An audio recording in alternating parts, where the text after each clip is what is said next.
I remember the sound before I even felt the pain. The hum of the ceiling light buzzed above me, then a sharp scrape of something dragged across the floor. My father, Frank Walker, stood only a few feet away, a length of electric wire coiled in his hands as if it were a snake he meant to unleash. His eyes were glassy with drink, his face red, his jaw set in the hard angle of a man who had lost everything except the taste for cruelty. I froze where I stood near the edge of the sofa, the air thick with the smell of stale alcohol and burned dust from the heater. My heart thumped once, twice, then too fast to count. He hissed words that still ring inside my skull. "You think you can keep secrets from me, Naomi. You think you can take what belongs to me." I barely had time to breathe before he lunged. The wire whipped through the air and then tightened around my neck. It was not like the sting of a slap or the strike of a belt. It was immediate. Cold metal pressed into my skin, biting with every second he pulled. My hands flew to my throat nails, scraping against the plastic sheath of the cord, but the more I clawed, the tighter it dug. My vision sparked. My chest convulsed with the instinct to breathe, but nothing came. From the corner of my eye, I saw my mother Linda standing near the kitchen doorway. Her hands shook, but her voice was sharp, cutting through the frantic silence. "Ungrateful brat." That was all she said. Not stop, not let her go. Just that same phrase hammered like a curse. My legs buckled. My knees hit the rug. The fibers scratched my skin as I twisted, desperate for air, desperate for release. The living room was small, but in that moment it became endless. Every corner blurred. The family photos rattled against the wall as my father jerked the wire tighter.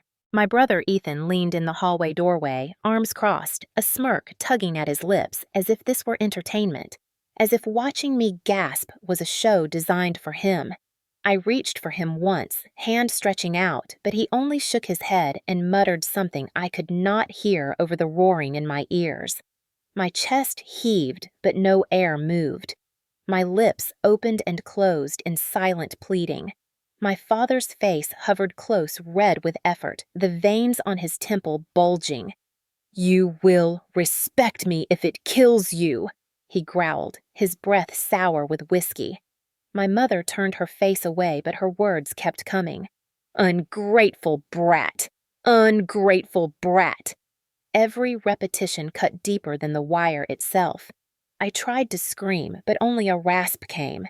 My vision narrowed into a tunnel. The edges darkened. My body jerked once more, then my arms grew heavy. My fingers slipped from the wire and fell limp to my sides. My knees gave way, and I toppled sideways onto the carpet.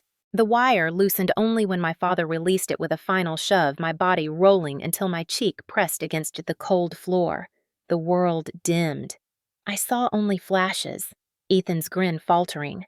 Linda pressing her hands to her ears. Frank panting above me, the wire dangling from his fist like a trophy. Then nothing. The black swallowed everything whole. When light returned, it was harsh and merciless. Fluorescent tubes buzzed overhead. The sharp antiseptic scent stabbed my nostrils. A steady beep echoed at my side, each note a fragile reminder that something inside me still clung to rhythm. My eyelids fluttered open, but the room swam. White walls a curtain the cold metal edge of a hospital bed. Pain flared across my throat where the cord had dug in a searing burn that pulsed with every weak beat of my heart. I tried to move, but my chest rebelled tight and uneven, my breath shallow. A nurse appeared above me, her face-focused instruments cold against my skin. "Stay still," she urged quietly. "Do not strain." Her words were firm but kind.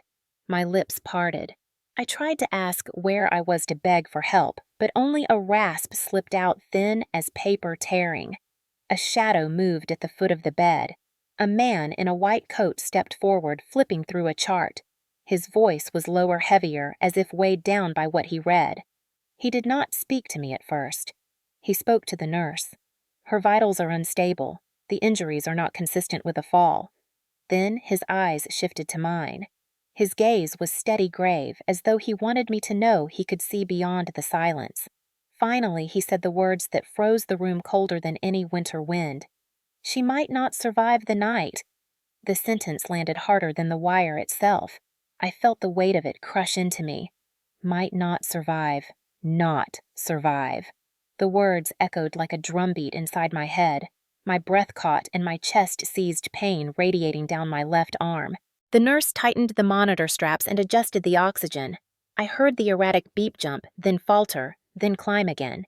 Tears pooled in the corners of my eyes, not just from pain, but from the raw humiliation of how close I had come to disappearing, how little it would have mattered to the people who were supposed to love me. My father would not care. My mother would excuse it. My brother would smirk. And yet here I was, lying in a bed surrounded by strangers fighting to keep me alive. I wanted to tell them everything. I wanted to beg them not to send me back. But fear coiled tighter than the wire ever had. My voice would not rise. The shadow of my father's threats lingered even in this sterile room. Still, the doctor's words repeated in my ears. Might not survive the night. The fear of death pressed close, yet a small ember of defiance flickered. If I survived, I told myself I would find a way to make the truth known. I would not be erased by wire or by words. Frank Walker had not always been a man with a wire in his hands and rage in his eyes. Once, he had been a steady electrician in our small Ohio town, a man who came home with dust on his boots and the faint smell of copper on his clothes. When the mill closed and his job vanished, something inside him collapsed. He found solace in the bottom of cheap bottles, and each drink seemed to drain more of his pride until only anger remained. The house where I grew up was not large, but its walls held every echo of his bitterness. My mother Linda had once been gentle. I remember faintly the softness of her voice when she read bedtime stories, the way she smoothed my hair when storms rattled the windows. But as Frank's temper grew, her voice dimmed. First, she whispered objections in the kitchen when he snapped at me, then she grew quiet altogether. Eventually, she began to echo his words, repeating them like prayers to survive another night. By the time I was 10, it was hard to tell where Frank ended and Linda began. She became his second voice, the one who would slap me if he told her to, the one who called me names so he would not turn on her. My brother Ethan never tasted the sharp edge of Frank's temper. To him, Frank was indulgent, generous, always ready to hand over money for gas or repairs on the car Ethan received at 16. I had watched from the window as Frank handed him the keys, his face proud, while Linda clapped softly in the doorway. On my 16th birthday, there was no car, no cake, only a muttered complaint from Frank that I was just another year of wasted food and wasted space. Linda cleared the plates without a word. The imbalance carved itself deep into my bones. Ethan's mistakes were brushed away like crumbs. Mine were magnified, paraded as proof of my uselessness. Teachers would shake their heads and ask Linda at conferences why I looked so tired, why I seemed so nervous. She would smile tightly and say that I was sensitive, always exaggerating. At home, those words turned into weapons. Sensitive, overreacting, too dramatic. The more I shrank, the more Ethan expanded, filling the role of the favored child, while I became the shadow. Frank's control stretched beyond the walls of the house. He locked away my documents, claiming it was to keep them safe, though I knew it was to keep me trapped. He forbade me from getting a part-time job, saying I would only embarrass him. When I won a small prize from a writing contest, he tore the check from my hand and sneered that all money in his house belonged to him. Linda's voice echoed behind him, saying quietly that it was better this way, that I should not resist. I learned to hide small pieces of myself in the only place left to me. Notebooks shoved under my mattress, journals filled with words that spilled my anger onto paper. But Frank despised those too. Once he found a stack and set them alight in the backyard. I had stood at the window as smoke curled into the sky, my lip bleeding where I bit it to keep from crying. Crying only fueled him. Linda stood by, arms folded, telling me it was for the best, that writing distracted me from chores. Ethan had laughed as the flames devoured my pages, calling them worthless scribbles. The message was clear: nothing of mine was safe. In school, I tried to vanish. I wore long sleeves. Even in heat, I kept my eyes low. I avoided attention. But rumors seeped into the hallways. Ethan whispered stories to friends, exaggerated tales of how pathetic I was. Soon the nickname he used at home spilled into the world outside. extra mouth. I heard it hissed in the cafeteria, seen, scribbled on scraps slipped into my locker. Teachers noticed my silence, but when they asked if I was all right, I lied. I told them I was tired, stressed from classes. The truth was too heavy, and the punishment for speaking it would be worse than silence. The house smelled always of alcohol and grease, and with every drink Frank took, his confidence and control grew. He believed domination proved worth. Linda absorbed that belief like a sponge, repeating it to me late at night when I begged her to stop him. Fighting back makes it worse. She would whisper, her eyes already resigned. Eventually, she stopped whispering at all and simply repeated his commands. Do the dishes, Naomi. Obey your father, Naomi. Be grateful he allows you to live here. Each phrase was a chain pulling tighter. Childhood blurred into a single thread of fear. I would lie awake at night listening to Frank roar, Linda cry. Then Linda echo his words until the crying stopped. Ethan's laughter sometimes floated through the walls, the sound of someone who knew he was untouchable. On birthdays, relatives would come, and Frank would perform as though he were still the strong provider, telling jokes, holding drinks high. Yet he could never resist a jab. Feeding Naomi is like burning money, he once declared in front of a room full of aunts and uncles. Silence fell heavy, then awkward laughter followed. I stood near the kitchen doorway, cheeks blazing. Linda gave a nervous smile. Ethan chimed in with extra mouth, and the relatives chuckled, though some looked away. That night, the nickname followed me to school again. The humiliation was sharper than any belt, deeper than any bruise. The cruelty was not confined to four walls. It spilled into every corner of my world. Still, even as Frank's grip tightened, a part of me clung to a stubborn ember. I dreamed of designing spaces filled with light rooms where no voice thundered, homes that healed rather than hurt. My notebooks became blueprints of freedom. Though Frank burned them, I kept writing even on scraps of paper tucked inside textbooks. Those dreams were my lifeline, though each day under his roof threatened to snuff them out. The imbalance of love, the constant gaslighting, the endless comparison to Ethan, carved scars that did not bleed but festered. By the time I reached 26, the cage felt complete. My father the ruler, my mother the enforcer, my brother the favored son. And me, Naomi, the girl erased from her own family portrait. Yet even in that erasure, the ember remained glowing, faintly waiting for the chance to burn. The scholarship letter arrived on a damp afternoon when clouds pressed low against the sky. I held the envelope in my trembling hands, the seal from the university, a promise of freedom. Inside was the award I had fought for with endless nights of study and sacrifice. $2,000 was not a fortune, but to me it was a door cracked open. I slipped the letter between pages of a sketchbook, pressing it flat as though I could protect it from the weight of this house. For a moment, I let myself breathe, let myself imagine a world beyond Frank's grip. That moment did not last. Linda moved quietly through my room, later pretending to tidy. Her eyes caught the envelope. Her voice rose sharp and triumphant. Frank, look what she has been hiding. The word hiding carried accusation as though ambition were a crime. Within minutes, Frank was in the doorway, the wire still hanging from his belt loop like a warning. He snatched the envelope, crumpling it in his fist. His face darkened as he read. So you think you can keep secrets from me? His words were low, dangerous. All money in this house is mine. Every cent. You live under my roof, you eat my food, you follow my rules. Linda stood behind him, her lips pressed tight, her voice adding fuel. She is ungrateful, Frank. She does not know her place. Ethan leaned against the doorframe, arms crossed, a smirk already spreading across his face. I felt heat climb my neck. My body shook, but my voice broke free anyway. It is mine. I earned it. The silence afterward was heavy like the pause before a storm. Then Frank roared. What did you just say to me? His hand struck before I could step back. My head snapped sideways.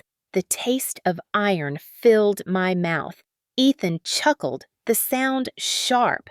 Linda gasped, but not in protest. She whispered, Do not provoke him, but I could not swallow the words. I earned it. It is mine. Frank's face twisted almost inhuman. He reached for the wire, yanking it free from his belt. The cord whistled through the air and lashed against my shoulder. The burn seared deep.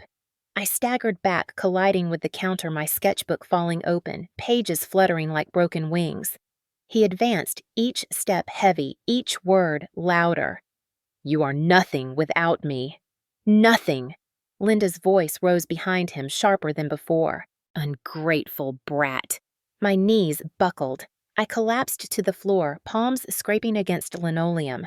The wire came down again. My ribs screamed with each strike. My arms rose in a useless shield, trembling under his strength. My breath came ragged vision blurring at the edges.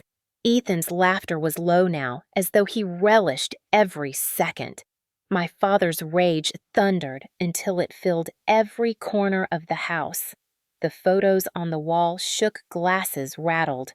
Linda's words cut through again. Ungrateful. Always ungrateful. Her face twisted, tears running, but voice steady, siding with him. I looked up at her from the floor.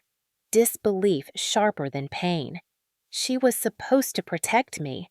Instead, she held me down with her words, her silence, her compliance. Frank finally paused, chest-heaving, sweat running down his temples. He dropped the crumpled letter beside me as though it were trash. His words dripped with venom. "You will never escape me. Without me, you are nothing." He stomped out of the kitchen, muttering curses, leaving the wire draped over a chair like a trophy. Linda lingered. For a moment, her eyes darted to my bruised face, my body curled on the floor. I thought maybe she would kneel, whisper comfort. Instead, she muttered, "Why do you provoke him?" and followed after Frank. Ethan remained for a beat longer. His grin widened. He tapped the doorway twice with his knuckle as if to mark his presence, then left. I lay there, chest rising in shallow, painful breaths, cheek pressed against the cold tile. The scholarship letter, crumpled and smeared, lay inches from my hand. I reached for it, my fingers brushing paper. I clutched it to my chest, even in its ruined state. The rain outside finally broke, pounding against the windows, drowning Frank's curses. I closed my eyes. The sound of the storm mingled with the pounding of my heart. I understood then that my defiance would either destroy me or save me. There was no turning back. Days after the pattern repeated. Every attempt I made to claim my independence was crushed. If I asked to use the library, Frank barked that books were useless. If I spoke of design classes, Linda snapped that it was a waste of money. Ethan smirked at every rejection, parroting Frank's lines. Each night, the house felt smaller, its walls pressing closer. Frank's voice grew harsher, his demands louder. "Bring me another drink, Naomi. Clean faster. Do not roll your eyes." Every command was a trap. If I obeyed too slowly, he lashed out. If I obeyed too quickly, he accused me of mocking him. Gaslighting was constant. When I flinched at his hand, he sneered, "You are too dramatic." When I bled, he said it was my fault for being clumsy. Linda repeated his lines with conviction. "Do not exaggerate, Naomi. It was only a joke. He loves you in his way." Ethan chimed in, extra mouth grinning, while my body ached. The humiliation was a second skin.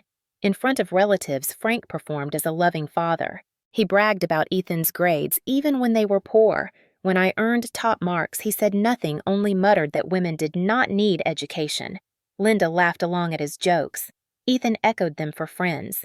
Each time I felt myself vanish further, yet the ember inside me refused to die. The scholarship letter might have been torn, the money stolen, but the fight inside me grew sharper. My body was bruised, but my will hardened. I told myself again and again, I am not nothing. I am not just extra mouth. I am Naomi. At night, I traced the marks on my skin, cataloged the words they threw at me. I promised myself I would remember, because memory was the only weapon I had left. The hospital lights were merciless. They cast everything in sharp relief, every bruise on my arms, every mark along my neck where the cord had bitten. I lay still, my chest rising in shallow jerks, the monitor at my side beeping unevenly, as though even the machine was uncertain how long I could hold on. Pain wrapped around my ribs with every breath, but worse than the ache was the weight of silence pressing down. When I tried to speak, my throat rasped uselessly, the sound thin and broken.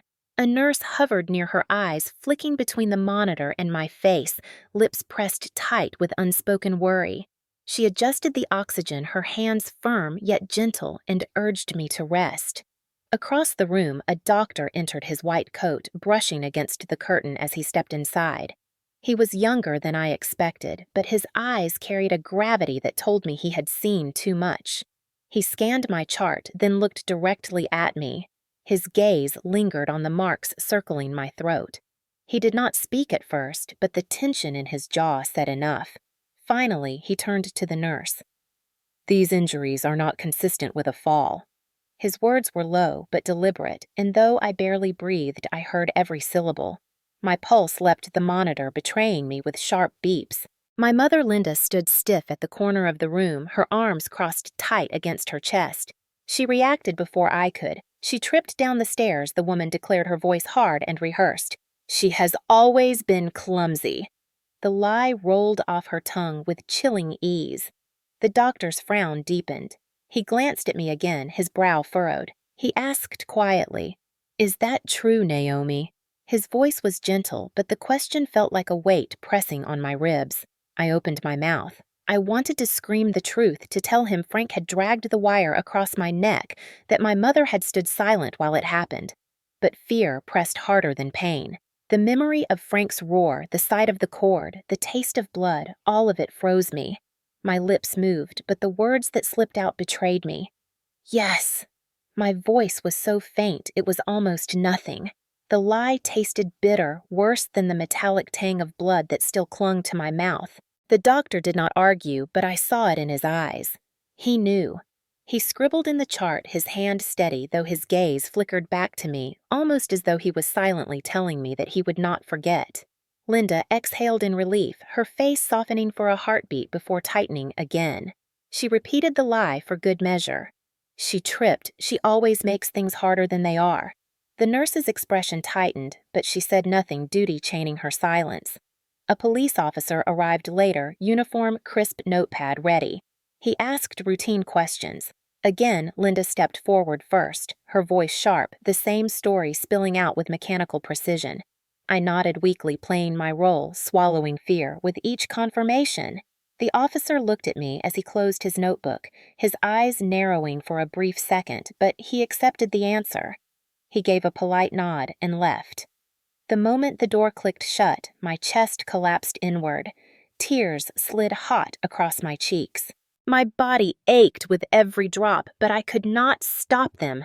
I had chosen silence again, and the truth seemed to bury itself deeper inside me.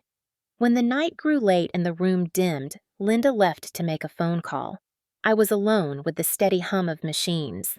That was when the door opened softly, not with the sharpness of authority, but with hesitance. A familiar figure stepped inside. Daniel Rivera. He carried a small bouquet of wildflowers, simple and uneven, nothing like the expensive roses Ethan once brought girlfriends to flaunt. When Daniel saw me bruised and hooked to machines, his face fell. He set the flowers gently on the table and sat in the chair by my bed. For a long time, he said nothing, only sat his presence steady. His hand hovered near mine until I gave the faintest nod. Then he wrapped his fingers around mine. His warmth contrasted against the chill of the hospital. His voice was quiet, but strong. "They cannot erase you. I will help." His words cracked something inside me that had been frozen for years. A sob escaped before I could stop it. It hurt to cry, my ribs aching, my throat raw.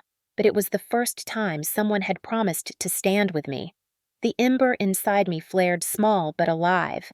That night I made a choice. If silence kept me trapped, then evidence would set me free. I remembered the old phone hidden at home, the one without service but still able to record. I would use it. I would gather proof. I would not let their lies bury me forever. When Linda returned, she muttered only one warning. "Do not make things harder than they already are." I did not respond. I stared out the window at the night sky, clinging to my new resolve. If I survived this, I would no longer live as a shadow. I would document every word, every strike, every lie. I would fight not with fists, but with truth. When I think about how long this nightmare had been unfolding, my mind does not begin with the wire or the belt or even the hospital monitors.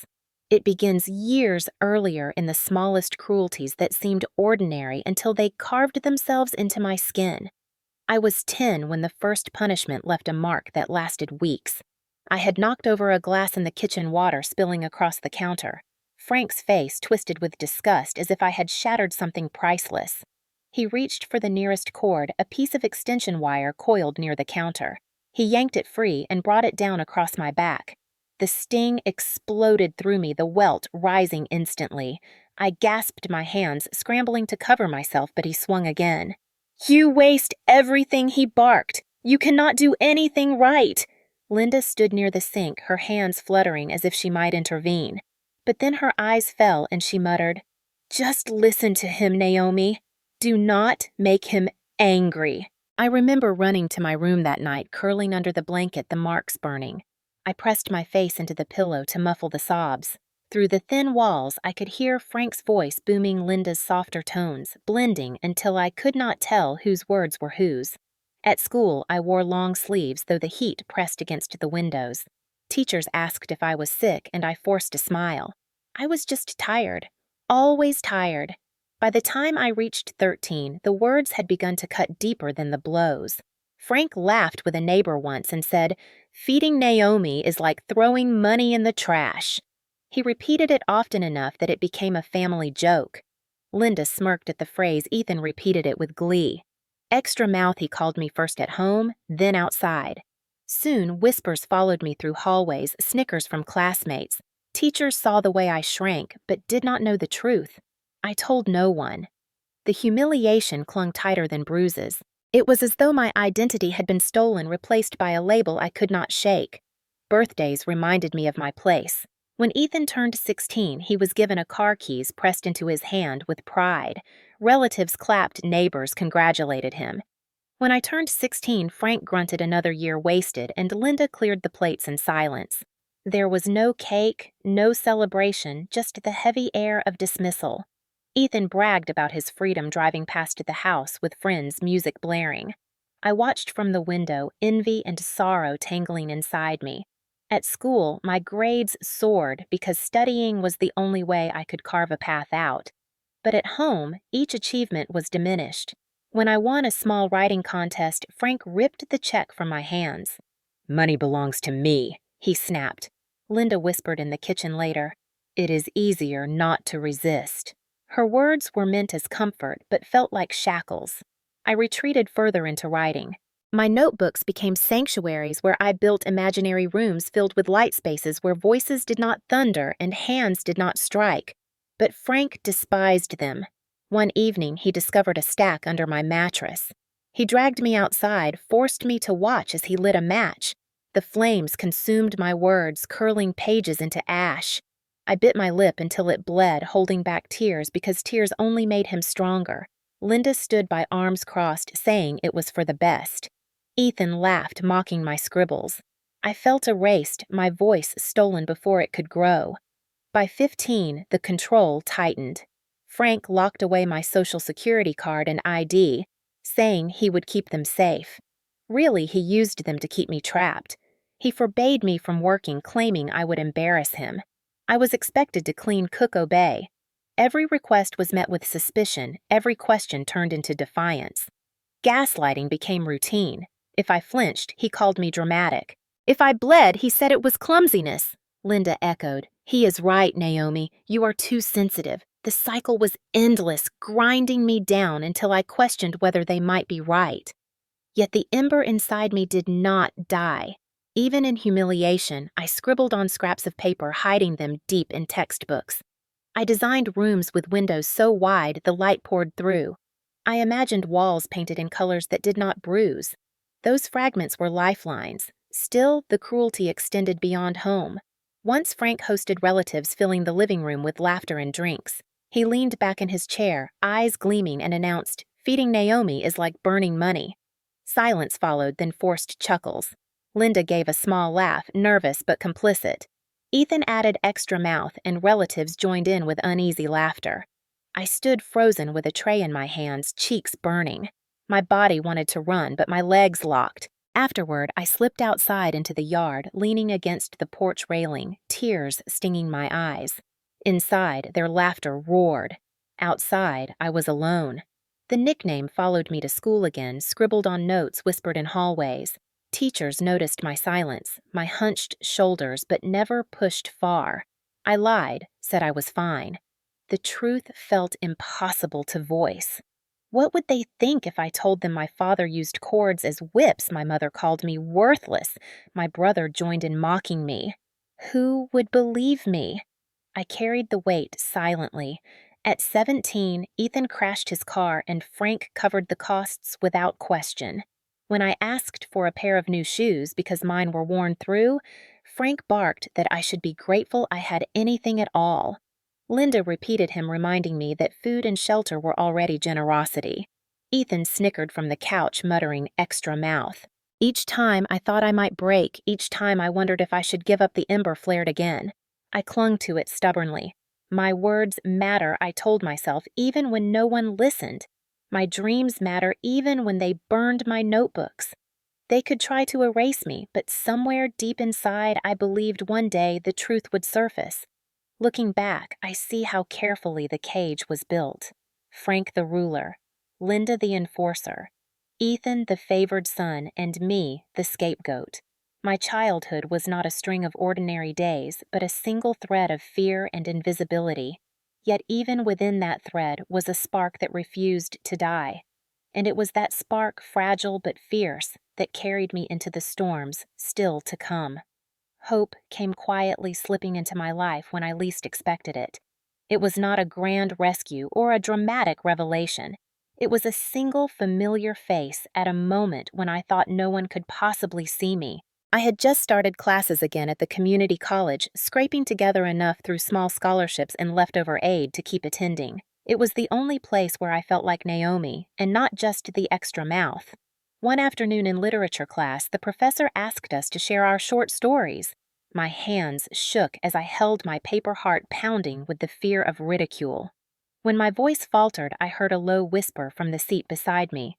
"Your words matter." I turned, startled, and saw Daniel Rivera. His face was older than I remembered from high school, but his eyes were the same steady brown.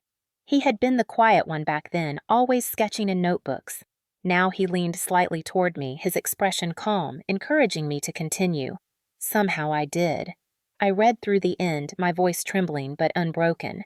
The class clapped politely, but it was Daniel's nod that stayed with me, as though he had handed me back a piece of myself. After class, he walked beside me toward the parking lot. "You have a way of making people see," he said simply. My instinct was to brush it off to hide behind the wall I had built, but instead I whispered a thank you. He did not press, did not demand explanations. He just walked beside me in silence, and that silence felt softer than the suffocating quiet at home. Over the next weeks, he noticed things no one else did. The way I flinched when someone slammed a book too hard, the way my sleeves never rolled up no matter the heat. He never questioned directly, but his presence steadied me. Once during a heated class debate, voices rose and I shrank into myself. Daniel reached out his hand, brushing lightly against my arm. The touch was gentle grounding. My heart raced, but not with fear.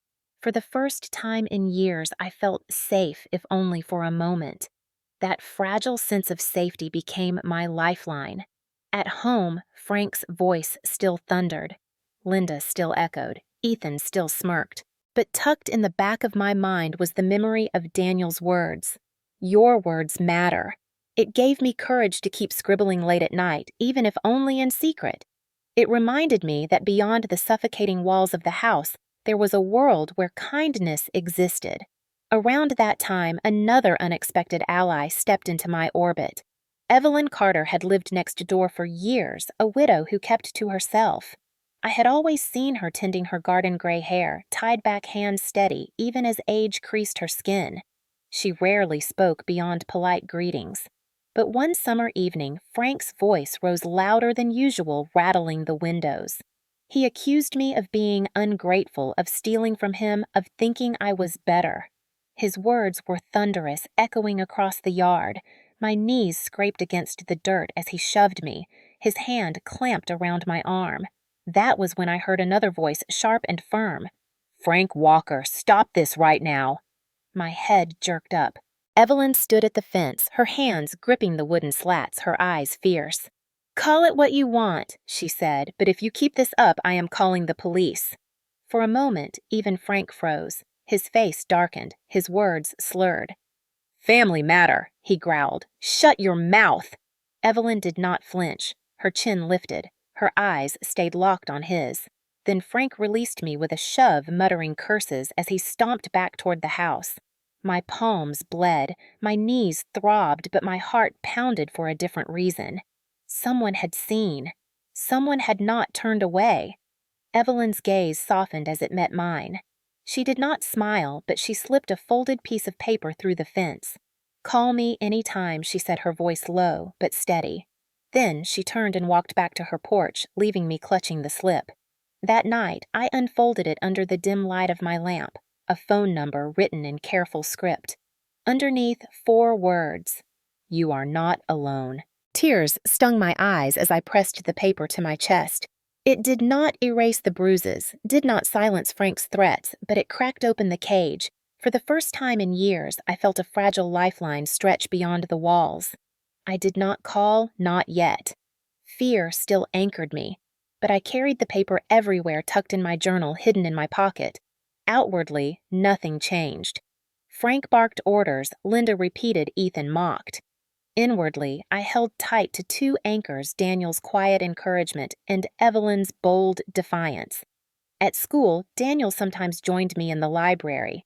He would sketch while I wrote, both of us absorbed in silence that did not hurt. Once he glanced at the sleeve slipping down my wrist, the bruise faintly visible. His pencil paused. He did not ask, but his eyes said enough. He knew, and in knowing, he gave me strength. At home, when Frank raised his voice, I closed my eyes and remembered Evelyn's words. "You are not alone." Those words carried me through nights when rage rattled the walls. They reminded me that witnesses existed, that truth could not be buried forever. It was not love, not yet. Not the kind sung about or written in novels, but it was the seed of something tender, a reminder that I was not invisible, that maybe one day I could step beyond survival into life. The ember inside me grew brighter, and though storms still raged, I began to believe escape was not only possible, but inevitable. The decision came quietly, but once it settled into my bones, it refused to leave. If I could not speak the truth aloud, then I would let the truth speak for itself. Every insult, every strike, every threat would no longer vanish into silence. I would capture it, hold it, and someday reveal it. The plan began with an old phone hidden in the back of my closet. It no longer had service, the screen scratched, the battery weak, but it could still record. One evening, while Frank barked from his chair for another drink, I slipped the device into my pocket, the microphone angled upward. My hands trembled as I moved around the kitchen, my heart pounding louder than his voice. He launched into a tirade about how I was worthless, how every penny I touched belonged to him. Each word was captured in faint digital waves tucked into the memory of the phone. Later in my room, I listened back the sound, tinny but clear. His roar filled the tiny speaker, Linda's sharper tones echoing behind him. Ungrateful brat, it was all there. Proof. I hid the phone under a loose floorboard, my breath shaking, as I pressed the wood back into place. Each act felt dangerous, like threading a needle in the dark while wolves circled. Yet each recording was a victory. The next step was photographs. I stood before the mirror, lifting my sleeve to reveal bruises blossoming in purple and blue.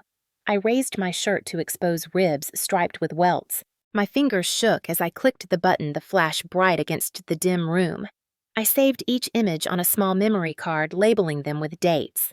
I tucked the card beneath the same floorboard, layering dust over it to disguise the hiding place. It became a ritual. After every storm, after every strike, I documented. Bruises on my arms, cuts on my lip, the red imprint of wire against my skin.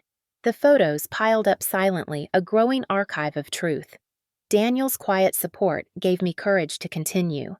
One afternoon, we met at the library. He slid a small box across the table, his eyes steady. It was an old digital recorder, the kind with a long battery life. Found it at a thrift store, he said. Might come in handy. He did not ask what I planned to do with it. He did not need to. His trust was a gift I had not known how much I needed. That night, I tested the recorder, tucking it into my pocket as Frank ranted about bills accusing me of stealing. The device captured every word, his voice thick with whiskey, his threats spilling out with venom. You think you can leave. You think anyone would take you. No one will ever believe you. Later, I played it back, my heart racing as I realized I had finally stolen something from him, his power over silence. The recorder joined the phone beneath the floorboard, another weapon in my secret arsenal. The danger grew sharper with each attempt. Once, Linda nearly caught me slipping the recorder into my pocket. She frowned, suspicion flickering across her face. What is that, Naomi? I forced a laugh, said it was just a pen. Her eyes lingered a moment too long, but she said nothing. My heart hammered for hours afterward. Another night, Frank stumbled into my room, unannounced, his eyes narrowed. What are you hiding? He yanked open drawers, tossed clothes aside, searched as though he could smell defiance. I held my breath, praying he would not notice the slight unevenness of the floorboard. At last, he left muttering curses. I collapsed onto the bed, sweat slick on my skin, clutching the slip of paper Evelyn had given me. You are not alone. Her words steadied me. Each secret act became a thread woven into a net. Recordings of roars, photographs of bruises, journal entries scrawled with times and dates. I wrote every detail in careful lines. 9, 7th. 17 p.m. accused me of stealing money, struck me across the shoulder with wire. May 19th, 10:04 p.m. Linda called me ungrateful brat, slapped me when I argued. The journal grew thick, its spine stretched, pages filled with my cramped handwriting. I hid it beneath the mattress, ready to grab if ever I needed to run. Ethan noticed my silence more than usual. Once he sneered, "Why are you always scribbling like some pathetic writer? No one cares about your words." He tried to snatch the notebook, but I pressed it close, snapping that it was for class. He shrugged, uninterested, and left. My hands shook long after, but relief washed over me. The journal remained safe. I knew I could not yet confront them, not without risk of being silenced forever. But for the first time, I felt a sliver of power. Outwardly, I was the same obedient daughter. I nodded. I apologized, I cleaned. Inwardly, I had begun a quiet rebellion. The truth was no longer theirs to distort. It belonged to me, captured in evidence they could not erase. Each night I whispered to myself before sleep, one day this will end. One day the truth will surface. The ember inside me glowed brighter with every secret victory. The fear never vanished, but alongside it grew determination. I was no longer only enduring. I was preparing. The night of the breaking point began, like so many others, with Frank's voice echoing through the thin walls of the house, thick with drink and rage. The smell of whiskey clung to every surface, a sour film in the air that made it hard to breathe. I had grown used to the storms, but that evening there was something more dangerous in his tone, a low rumble like thunder rolling in the distance. I was in the kitchen, hands still damp from dishes, when he appeared in the doorway. His eyes were bloodshot, his jaw set. "Where is my wallet?" he demanded. I told him I had not seen it, but the denial only fueled his anger. "You think you can steal from me," he barked. "You think you can take what is mine." Before I could speak again, his hand shot forward, gripping my arm so tightly I knew the bruises would bloom by morning. He dragged me toward the back door, muttering curses, his breath hot against my ear. Outside, the air was cool cicadas buzzing in the trees, the world deceptively calm. He shoved me against the fence, his fist tight around the familiar electric wire he seemed to keep near him at all times. The sight of it sent ice through my veins. I tried to back away, but he looped the wire around my throat before I could move. The pressure was immediate, crushing my breath cut short. I clawed at the cord, my nails scraping uselessly. His voice hissed close. "You will respect me. You will learn." My knees buckled, my vision blurred, stars bursting across the edges. I thought this was the moment it would end, the moment silence would finally swallow me. But then another sound split the night. Frank Walker let her go. My eyes flickered open. Evelyn stood at the fence, her hands gripping the wooden slats, her gray hair pulled back tight. Her voice was steady, sharp as steel.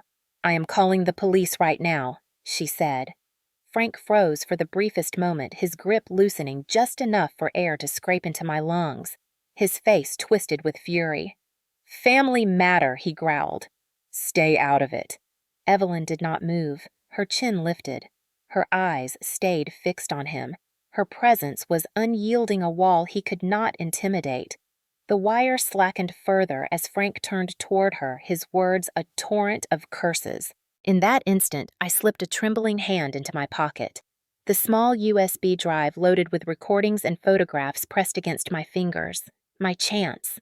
Summoning what strength I had left, I fumbled it free and slid it through the narrow crack in the fence. Evelyn's hand closed around it quickly, her eyes never leaving Frank. He cursed again, releasing me with a final shove that sent me sprawling into the dirt. My throat burned, my chest heaved, but I was alive. Frank stomped back toward the house, muttering threats. I stayed on the ground for a moment, the cool earth against my cheek. Evelyn's steady gaze holding me from the other side of the fence. Her voice softened just enough for me to hear. "Hold on, Naomi. You are not alone." Then she disappeared into the shadows of her porch, leaving me clutching at the ground, lungs burning, but hope flaring brighter than ever. For the first time, someone outside the house had seen the truth. Someone had stepped forward and refused to be silenced. That knowledge settled into me like oxygen filling spaces that had been empty for years. I stumbled back inside Frank's curses, still echoing from the living room. Linda sat at the table, her hands folded, her eyes avoiding mine. She did not ask what had happened, did not acknowledge the raw marks already forming on my neck. Ethan lounged on the couch, his grin faint, his gaze sharp. None of them spoke. But inside me something had shifted.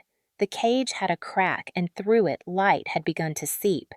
That night in my room, I pressed a hand to my swollen throat, the skin tender, each breath a reminder of how close I had come. Yet instead of despair, I felt a new strength. Evelyn had the USB. The truth was no longer buried under my floorboard. It was out in the world in the hands of someone who believed me. I whispered into the dark. They cannot erase me. Not anymore. The day of the trial arrived with skies the color of slate, heavy and unyielding. I woke in Evelyn's guest room, my stomach twisting, my body still marked with fading bruises. Daniel sat at the kitchen table reviewing papers, his voice calm as he reminded me that everything we needed was in place. The recordings, the photographs, the USB. Evelyn had safeguarded the testimony of Dr. Marcus Lee and Evelyn herself. It was more than I had ever imagined possible. Still, fear coiled inside me. Frank had ruled my world for so long that the thought of standing in front of him, of speaking the truth where everyone could hear, felt like standing at the edge of a cliff. Yet beneath the fear was something steadier, determination. I had survived too much to falter now. The courthouse loomed tall and imposing, its steps crowded with people whispering. The air buzzed with curiosity. Neighbors who had once chuckled uneasily at Frank's jokes now gathered their faces tight, their eyes darting. Some looked at me with pity, others with shame. I kept my gaze forward, Daniel on one side, Evelyn on the other. Inside the courtroom smelled faintly of old wood and polish. The judge sat high above gavel, resting in reach. The jury filed in, eyes scanning the room, their expressions grave. And then Frank entered. His wrists were cuffed, his shoulders still squared, as though he could intimidate the very walls. Linda followed, pale and trembling, her own hands restrained. Ethan walked behind them, not in cuffs, but subdued, his usual smirk absent. My heart hammered at the sight, but I forced myself to stay steady. They could no longer touch me. Not here. The prosecution began laying out the charges: attempted murder, domestic violence, obstruction of justice. Frank's attorney protested immediately, claiming exaggeration, insisting the family's conflicts were nothing more than private disputes blown out of proportion. But then the evidence began to unfold. The first recording was played. Frank's voice filled the courtroom, booming and slurred. "Ungrateful brat! You are nothing without me." The sound echoed through the chamber, unmistakable. Gasps rippled across the benches. Some jurors leaned forward, eyes narrowing. I sat frozen, my fingers twisting together, the words pounding in my skull. For years, those words had isolated me, convinced me I was worthless. Now in the open, they turned into shackles for him instead. Next came the photographs, each image projected onto a screen larger than life. Bruises patterned across my arms, welts striping my ribs, the angry red mark circling my throat. My stomach churned as the images flickered, each one a wound reopened. Yet I forced myself to watch. These were my scars, my truth, no longer hidden, no longer denied. The defense tried to object, claiming the injuries were accidents, clumsiness. But Dr. Marcus Lee took the stand. His voice was steady, professional, yet laced with conviction. "These injuries are not consistent with falls," he explained. "The pattern, the placement, the severity all point to deliberate force." He paused, looking at the jury. "In my medical opinion, Naomi Walker survived only by chance. If intervention had been delayed, she would not be here today." Frank's face twisted, his jaw clenched, his knuckles white as he gripped the table. He muttered under his breath, curses too low to carry, but the fury in his eyes burned. Linda sat beside him, tears streaking her face, but she said nothing.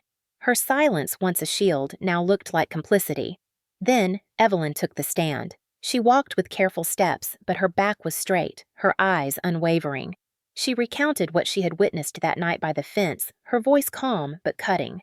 She described the wire, the grip around my throat, the curses Frank had hurled. She held up the USB I had slipped to her and handed it to the court. The recordings played again, clearer this time.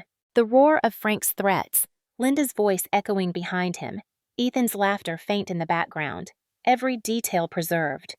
The jury shifted uncomfortably, their expressions darkening. Evelyn's final words struck like a hammer.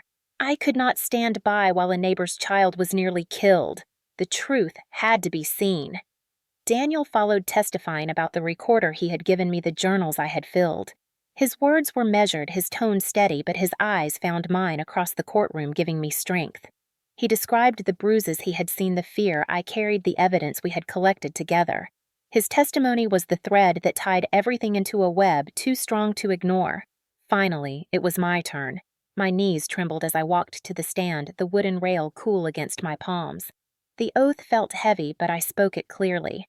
I looked at the jury, then at the prosecutor, and finally let my gaze rest briefly on Frank.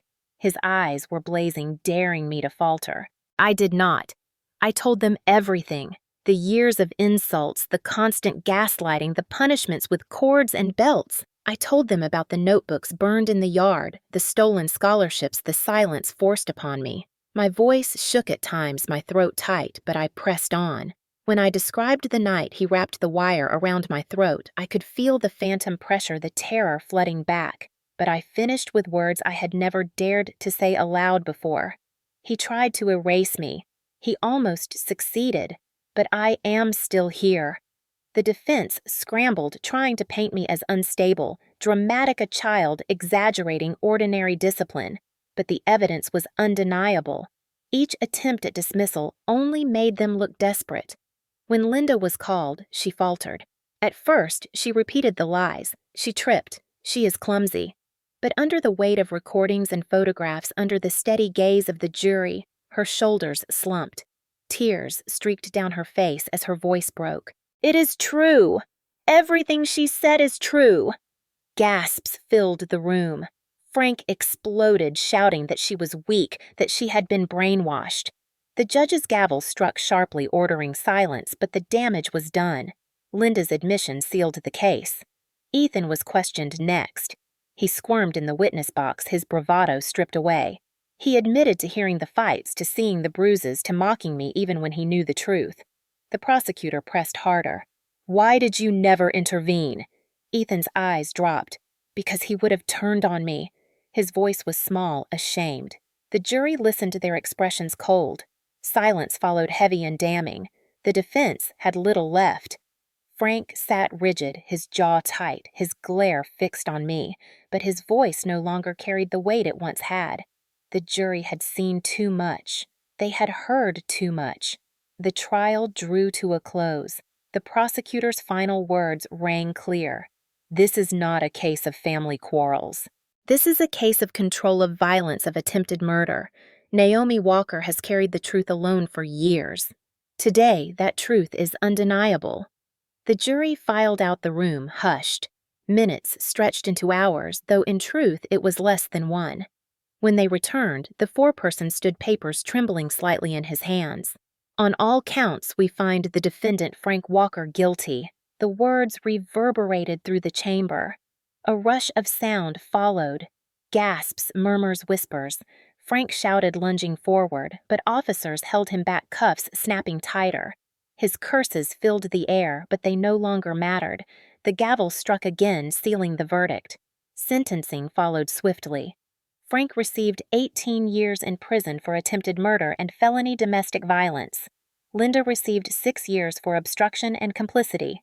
Ethan was placed on probation with mandatory counseling, his role as silent witness acknowledged but punished. The judge's words were sharp, condemning the culture of silence that had allowed the abuse to continue. His final strike of the gavel was like a door slamming shut on years of terror. As officers dragged Frank away, his face twisted with rage, his voice hoarse from shouting. I sat straighter. For the first time in my life, his power was gone. His fists, his wire, his voice, none of it could reach me anymore. The cage had shattered. The truth had filled the room, undeniable and loud.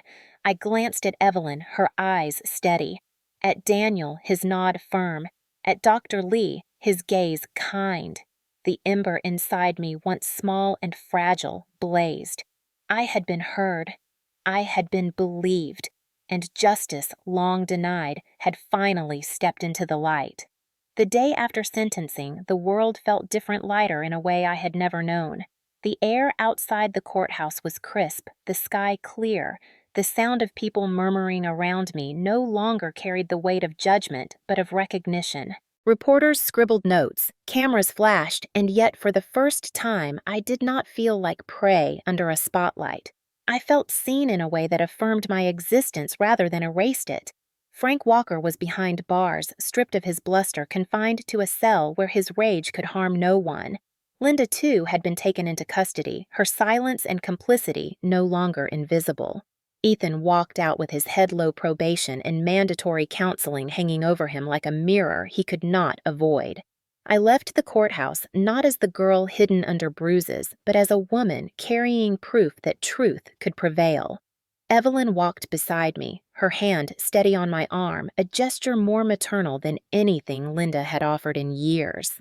Daniel carried my bag, his presence quiet but constant, while Dr. Marcus Lee called after us, promising follow-up care and reminding me that my body needed time to heal.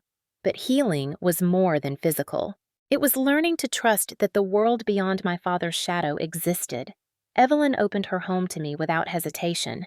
Her modest house smelled of lavender and lemon sunlight pouring through lace curtains. On the first night, she left the porch light burning, telling me it would guide me back no matter how dark the world became. That gesture, simple as it was, unraveled something in me. I cried quietly in the guest room, tears soaking the pillow, not from pain, but from relief. For the first time in years, I slept without waking to Frank's roar. The following weeks moved in a blur. Therapy sessions arranged by Dr. Lee gave me language for wounds I had carried silently. Post-traumatic stress survival guilt, gaslighting damage. Words clinical yet grounding. I met with a counselor who encouraged me to write again, not in scraps hidden beneath mattresses, but in a journal proudly set on the desk Evelyn gave me. At first, the words came halting, trembling. Soon they poured out long nights filled with pages of memories, grief rage, and eventually gratitude. Daniel visited often, sometimes bringing flowers, sometimes nothing but his quiet presence. He sat with me on the porch, reading aloud from books, his voice steady, grounding me when memories clawed at my chest. One evening, as the sun sank, painting the sky with streaks of orange and pink, he reached for my hand. "They broke bones," he said softly, "but not your spirit." Tears welled in my eyes at the truth of it. For the first time, I let myself lean into someone's warmth without fear of betrayal. The community, once complicit in silence, shifted. Neighbors who had looked away now brought casseroles, apologies in their eyes, though words stumbled on their lips. Some avoided me, shame too heavy, but I no longer needed their approval. The truth had been spoken in court, the lies dismantled, their silence no longer held me captive. I walked through town with my head higher, bruises fading but scars visible, and I let them see. Let them witness what survival looked like.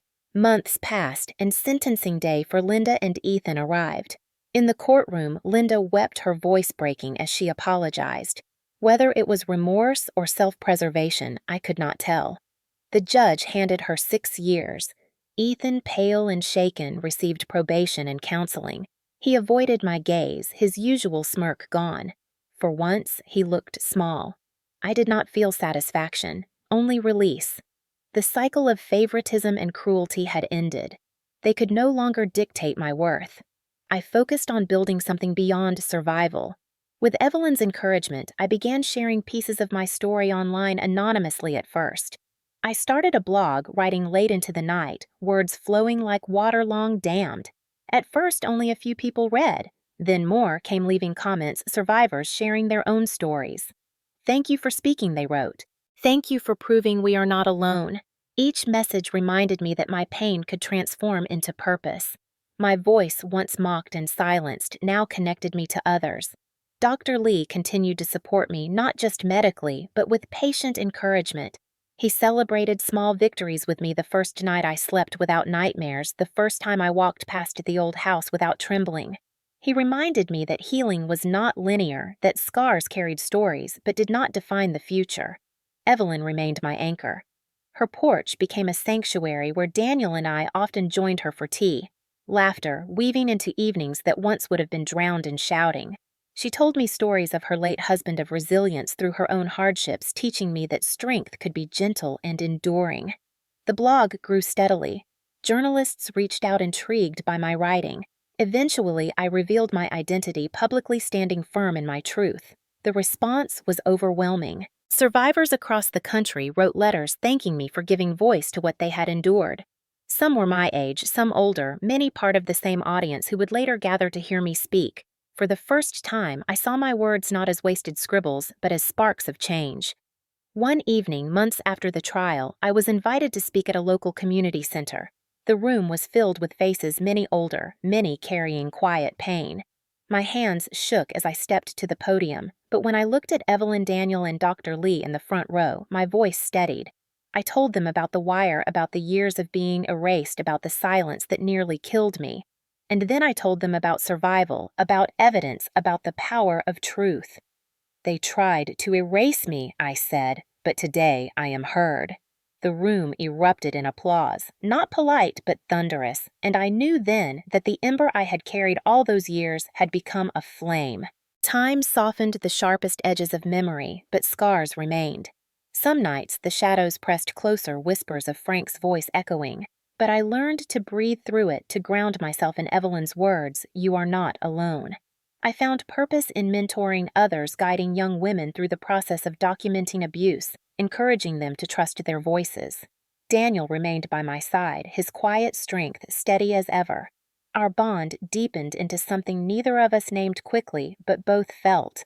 Love not born from desperation, but from choice, from respect. A year later, I stood once more in a courtroom, not as a victim, but as a speaker at a sentencing hearing for another case. I spoke about truth, about the importance of believing survivors.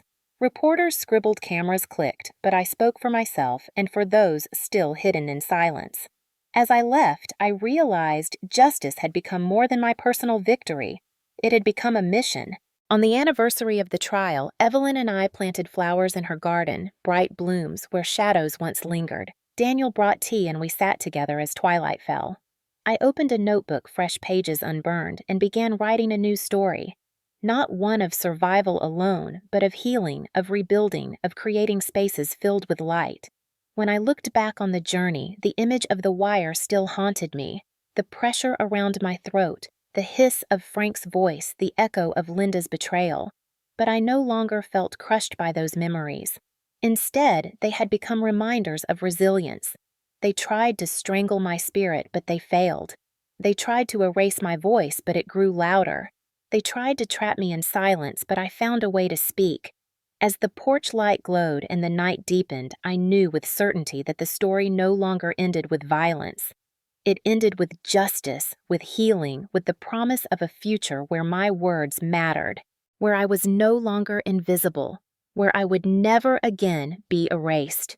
When I sit on Evelyn's porch, now pen in hand and the hum of cicadas filling the air, I think often about what survival truly means.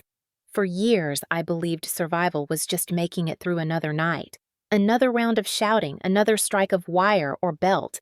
But survival, I have learned, is more than breathing. It is reclaiming your voice after they tried to silence it. It is standing in a courtroom and refusing to bow your head. It is choosing to live not as a shadow, but as yourself. The scars on my body will never fully fade.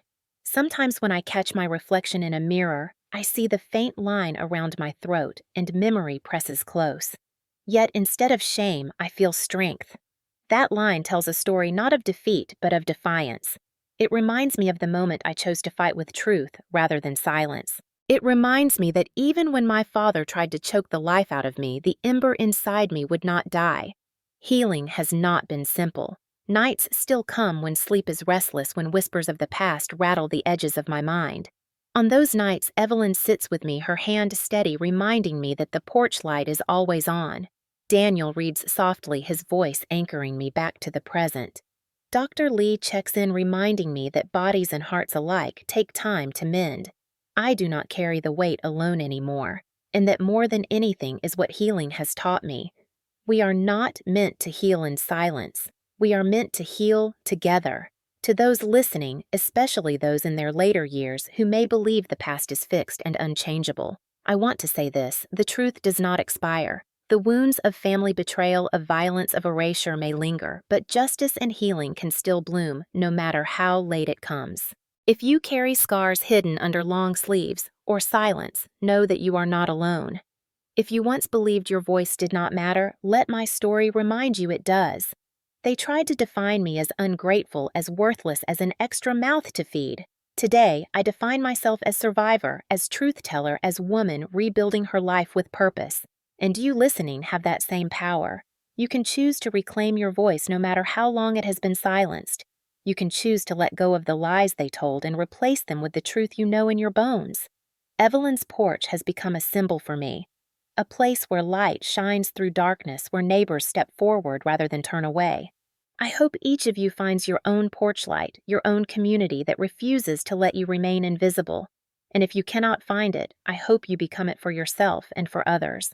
When I first began sharing my story online, I did not expect anyone to listen. Yet messages flooded in from women and men alike, many older, some who had carried their silence for decades. They told me my words gave them courage to finally speak, to finally heal. That more than anything has given my pain purpose. What was once used to humiliate me has become a bridge of connection. So I leave you with this. They tried to strangle my spirit, but they failed. They tried to erase me, but I am still here. And if you have ever felt erased, if you have ever been told you were nothing, remember, you are still here too. Your story matters. Your survival matters. If my words have resonated with you, if you have walked a similar path, I invite you to share your story in the comments. Let others know they are not alone. And if you know someone who needs to hear this, share it with them. Together, we can build a community where silence no longer wins, where truth is honored, and where healing is possible at any age. Do not forget to subscribe because more stories are coming. Stories that remind us that even in the darkest corners of family betrayal, there is a way to fight back, to reclaim dignity, and to find justice. And as you finish listening tonight, I ask you one question. What kept your ember alive when the world tried to snuff it out? Share it, because your words matter just as mine finally did.